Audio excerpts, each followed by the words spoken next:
Bonjour chers élèves, j'espère que vous allez bien et bien sûr on va commencer par une leçon de conjugaison du moment qu'il n'y a pas de vacances, donc il faut vraiment terminer le programme et voir les leçons qui étaient programmées pour la dernière période.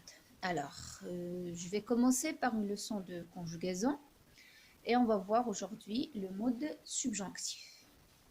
Et avant d'entrer dans le mode subjonctif, on va faire un petit rappel rapide des modes qu'on a étudiés ensemble depuis le début de l'année.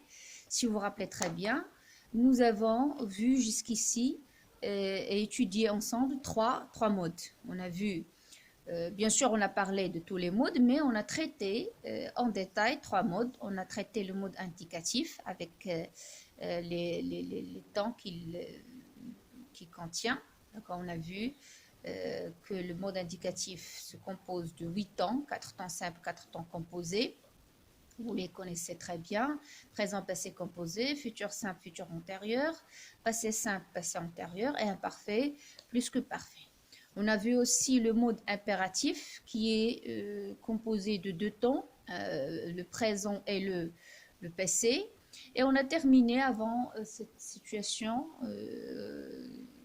particulière, on a vu le mode conditionnel avec ces temps qui sont le présent et le passé.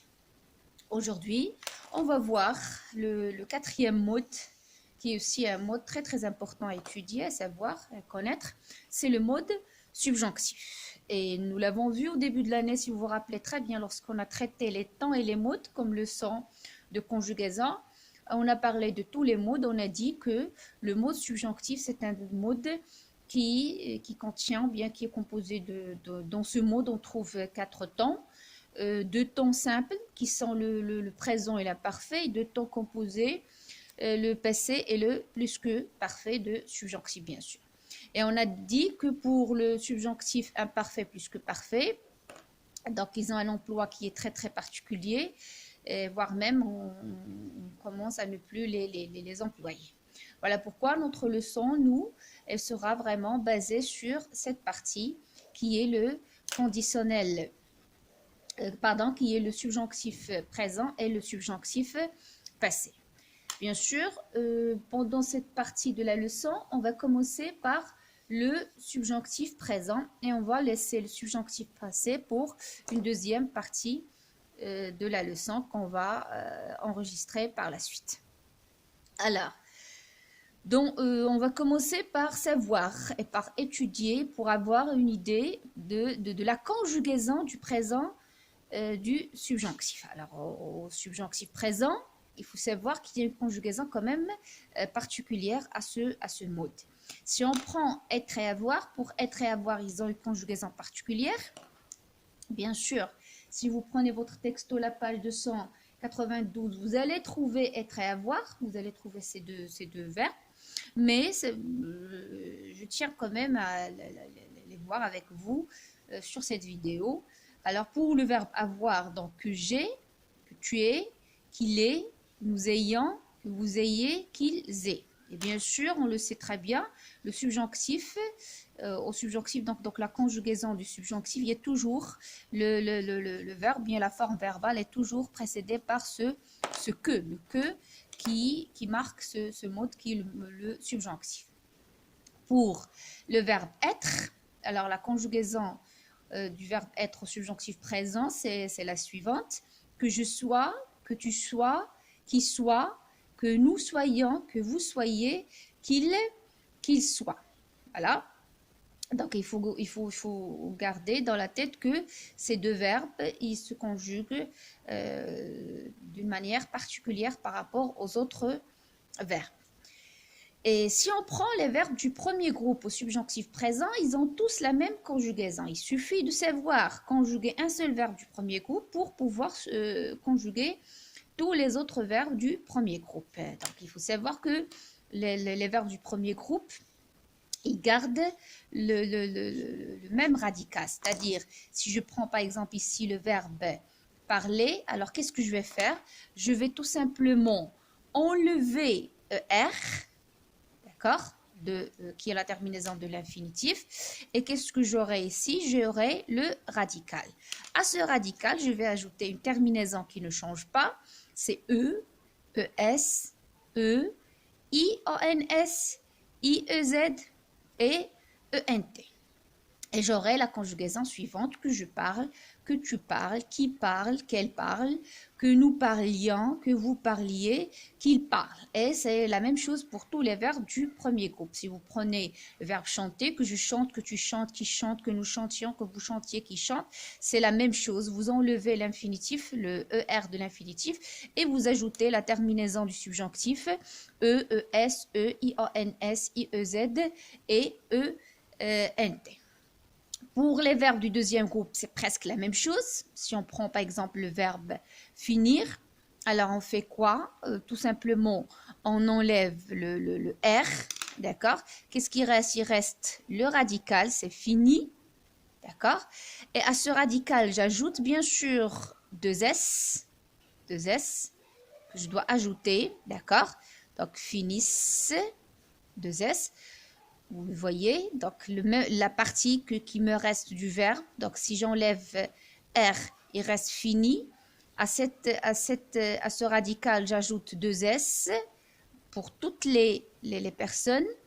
Et bien sûr, je mets la terminaison du subjonctif E, ES, E, IONS, IEZ et ENT. Donc pour les verbes du premier groupe, verbe du deuxième groupe, ça ne pose aucun problème. C'est une conjugaison qui est la même pour tous les verbes. Il suffit de savoir conjuguer un seul verbe et vous aurez la capacité de conjuguer tous les autres verbes.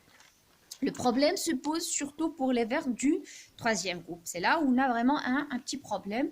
Quel est ce problème? C'est que même si on a toujours la même terminaison, vous allez le voir, E, ES, IONS, IEZ, ENT, par exemple, là on a le verbe aller, d'accord? Que j'aille, que tu ailles, qu'il aille, que nous, pardon, il manque ici, donc qu'il aille, voyez, donc j'ai oublié la troisième personne, c'est pas grave.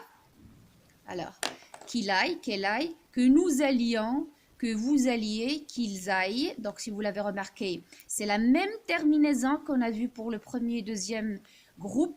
Mais ici, voilà, là, on a un petit problème. À part nous et vous, donc le radical du verbe, il a vraiment changé. Donc, on a nous allions, vous alliez, c'est le radical du verbe aller. Mais pour les autres personnes, donc le radical a changé. Aille, aille. Vous voyez, donc c'est là le problème qui se pose pour les verbes de deuxième groupe, troisième groupe, pardon. Si on prend le verbe venir, c'est la même chose. On aura la même terminaison. D'accord? Mais on a toujours souvent ce radical qui change. Vous voyez? Donc viennent, viennent, viennent. Mais dans nous venions, donc rien ne change ici. Vous veniez, mais ils viennent. Vous voyez, on a une partie ici qui change par rapport à l'infinitif du verbe. D'accord? Si on prend le verbe faire, là, le verbe faire, il change complètement. Donc, il ne garde pas le même radical, il a un radical complètement différent, malgré qu'on a la même terminaison. Vu que le subjonctif présent, c'est un verbe qui a une terminaison qui ne change pas, c'est toujours E, ES, E, IONS, IONS, IEZ, ENT. Mais là, vous le voyez pour le verbe faire. Donc, face, face. Donc, le radical a changé. Et vous pouvez le voir, vous allez le constater avec presque tous les verbes du troisième groupe.